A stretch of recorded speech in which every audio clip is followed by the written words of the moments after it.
All right, let's continue with our coverage of International Women's Day.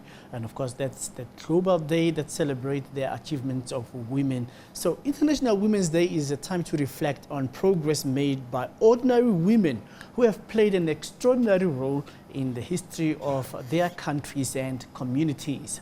Well, to take this further, we now speak to Caroline Matsimela, who is the founder and host of Ladies Cycling Clinics. Thank you so much for joining us. Hello, Colin. Thank you very much for having me. Yeah, in fact, I should be conducting this interview when you're sitting on your bike, but we'll leave it there for now. Please tell us about what inspired you to just, host the cycling clinic. Okay, great. So thank you very much again. I think for me personally is I saw a gap on a Black woman in the sports because I joined in 2017 and there was just very few women. And I've always asked myself, why is there such a few women in the sport?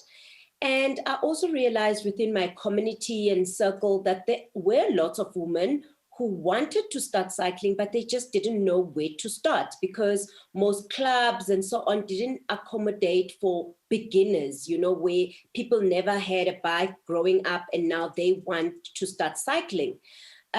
So I actually looked around myself and I thought to myself, where can these women go and start?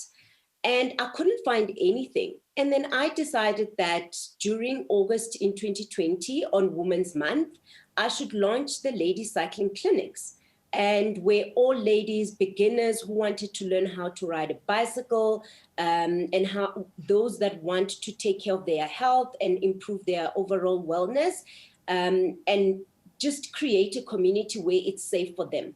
And I was also inspired by Mandisa, who is also another woman who taught me personally how to ride a bicycle. And I just wanted to create a bigger circle and a bigger impact and empower, especially African ladies who want to join the sport. So that's really what inspired me to start.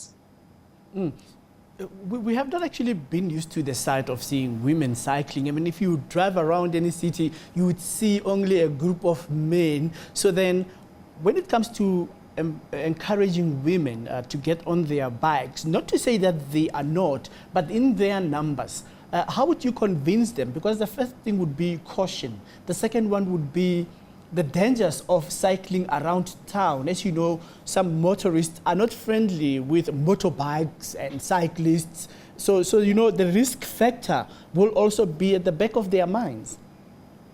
Yeah, you are spot on, Colin. And I think that's why I had to start to create that safe environment. So I think for me, the most exciting part is that you become healthier, right? You become fitter, you become physically and mentally strong. And the big benefit is that you do all this outdoors. So you get to see different, not just cities, but environments where you wouldn't most probably go with your car or by just walking.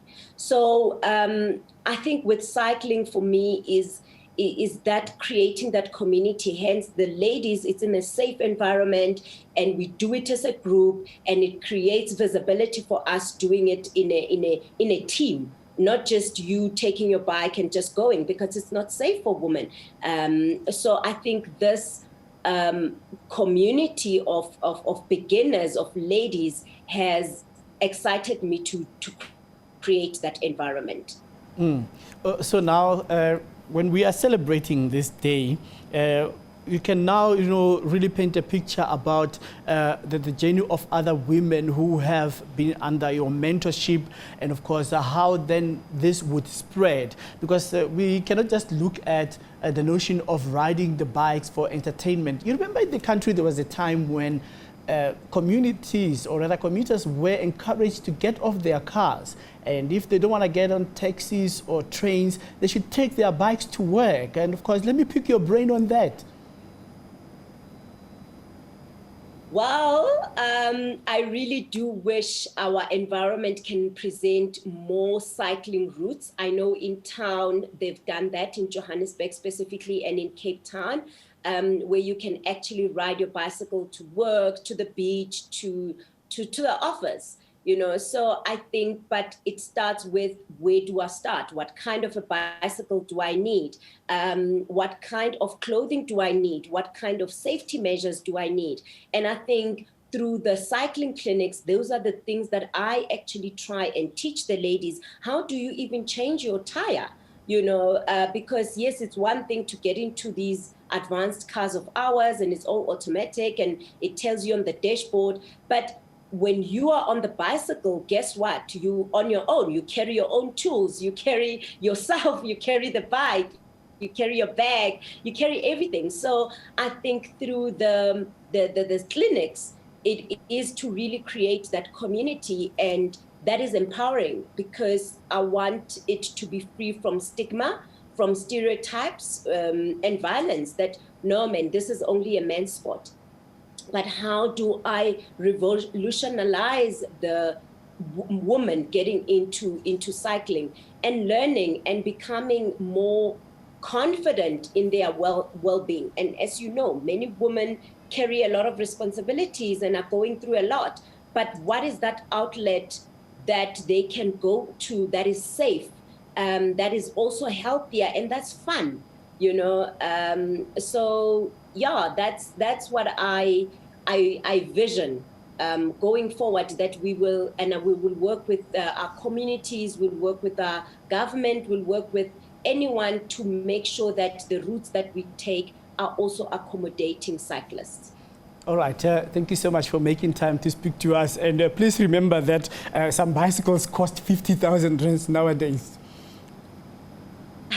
Yeah, true. Okay, all right, let's leave it there. Thank you so much for making time for speaking to us.